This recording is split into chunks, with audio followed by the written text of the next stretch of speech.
All right, so let's get up underneath here. Look at those peaches. Oh my goodness, so loaded down with peaches. All right, let's move on to the next tree. So we saw this one here. All those peaches on that tree there. Look at that. Tons of peaches. Oh my goodness. So this is what I do when I'm at home. I have to take care of all my peach trees. And I mean, they're loaded down. Oh my goodness, the limbs are about to break. So many peaches. And then I'm gonna scan back a second. Check it out. All those peach trees full of peaches. I'm not through yet, guys. Come on, let's go on down the road. Look at this.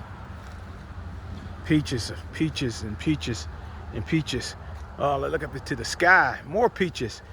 All right, so let's walk on down here. Doom.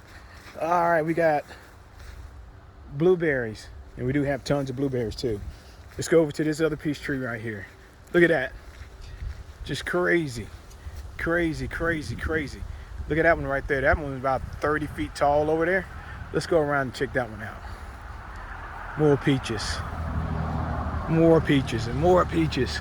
I know y'all getting tired of me saying more peaches, but I'm just excited because these are tons of peaches. Look at that. Look at that. Just this tree is ready to be picked. She is ready to be picked. So, you want some peaches? Come pick you some peaches. Look at that. Oh, look. Check out that up there. Oh my goodness, up right there. And let's see if we can zoom up there. Look at that. Tons of them, guys. Tons of peaches on this one. And again, this tree is probably about a good 30 feet tall. And it is full of peaches all the way up. And all the way down there, peaches.